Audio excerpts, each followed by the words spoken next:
कार्तिक अपनी बीवी राधिका के साथ रहता है। राधिका वैसे तो एकदम गुणी और संस्कारी लड़की होती है और वो अपने सास ससुर की चहेती भी होती है। लेकिन एक दिन जब वो गलती से खांसी की दवाई की जगह हंसने वाली दवाई खा लेती है, तभी अरे राधिका बहू, जरा बता तो कैसी लग रही हूँ मैं इस बनारसी साड़ी में? तेरे पापा जी ने लाई थी।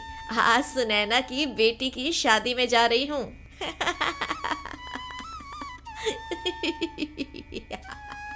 बहुत अच्छी लग रही हो माँ जी। अरे पागल लड़की, एक कान के नीचे सितार बजाऊंगी तो सीधे मायके पहुंच जाएगी, समझी तू? हंस क्यों रही है मुझ पर? माँ जी, मैंने कहा तो आप बहुत सुंदर लग रही हो। तेरी तो ऐसी की तैसी, तुझे मैं जोकर लग रही हूँ क्या? माँ जी, आपको गलतफहमी हो रही है। मैं जानबूझकर नहीं हंस रही हूँ। गला फाड़ फाड़ कर दांत दिखा दिखा कर हंस रही है और कह रही है कि मैं जानबूझकर नहीं हंस रही हूँ। रुक जा तू, तुझे तो मैं अभी सबक सिखाती हूँ। उर्मिला तुरंत राधिका को पीटने के लिए झाड़ू निकालती है और झाड़ू लेकर वो उसके पीछे भागने लगती है। राधिका दवाई के कारण हंस रही थी, वो जानबूझकर कुछ भी नहीं कर रही थी। लेकिन जब भी वो किसी को असलियत बताने जाती, उसकी हंसी ही नहीं रुकती थी। अगले दिन जब वो और उसकी सास पड़ोस की बिमला चाची के पति की मौत होने पर उनके घर जाते हैं, तभी उर्मिला बहन, चले गए तुम्हारे भाई साहब। अभी मैं क्या करूंगी? देखो राधिका बिटिया, चले गए तुम्हारे काका जी। बहुत बुरा हुआ बिमला काकी, मुझे बहुत दुख हो रहा है। बहू, हंसना बंद कर। बिमला काकी, मैं जानबूझकर नहीं हंस रही हूँ। वो दरअसल अरे कल मुही करमजली लड़की, निकल जा मेरे घर से। उर्मिला बहन, यही संस्कारी है आपकी बहू के। छी, बेशर्म कहीं के, मेरे पति की मौत हुई है और इसे हंसी आ रही है।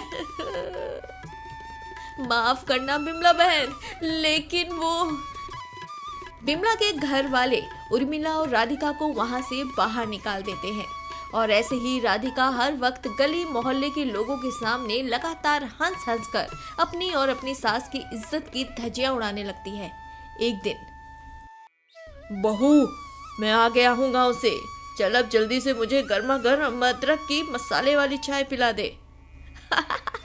ठीक है पापा जी, अभी देती हूँ। ये क्या बहू, तू मुझे देखकर हंस क्यों रही हो? कुछ नहीं पापा जी, माफ कीजिएगा। राधिका वहां से चली जाती है।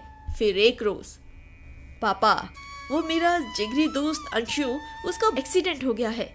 क्या? अंशु का एक्सीडेंट हो गया है? चलो बेटा, जल्दी चलो उसे देखने के लिए। ये क्या हो गया? अंशु का एक्सीडेंट? राधिका, यहाँ मेरे जिगरी दोस्त का एक्सीडेंट हो गया है और तुम्हें हंसी आ रही है? कितनी निर्दयी और बेशर्म हो यार तुम। कार्तिक, ऐसी बात नहीं है। कार्तिक बेटा, तुम अपने पापा के साथ जाओ, इसे तो मैं देखूंगी अभी। क्यों रिकल मुही, बहुत हंसी आती है ना तुझे बात बात पर। अभी रुक जा, अभी तुझे सबक सिखाती हूँ। उर्मिला राधिका को पकड़ पकड़ कर मारती है। ये ले, ओ ये ले। माँ जी, मत मारिए मुझे। मेरी बात तो सुनिए। माँ जी, माँ जी। नास पीटी निकम्मी कहीं की, इतनी बेशर्म है कि मार खाते समय भी ढीठ होकर हंस रही है। हंसना बंद कर रे राधिका, वरना मैं तेरे दांत तोड़ दूंगी सारे और तुझे मिक्सर में डालकर पीस दूंगी। माँ जी, मैं ये सब नहीं कर रही, ये सब उस चुप हो जाओ बेवकूफ बेअकल। एक दिन जब घर पर कार्तिक के बॉस अपनी बीवी के साथ खाना खाने आते हैं, तभी, बहू, आज अगर तू फिर से हंसी तो तू देख मैं तेरा क्या हाल करूंगी। जी माँ जी। राधिका बॉस और उसकी बीवी को खाना परोसने आती है। तभी अचानक से उन्हें देखकर हंसने लगती है।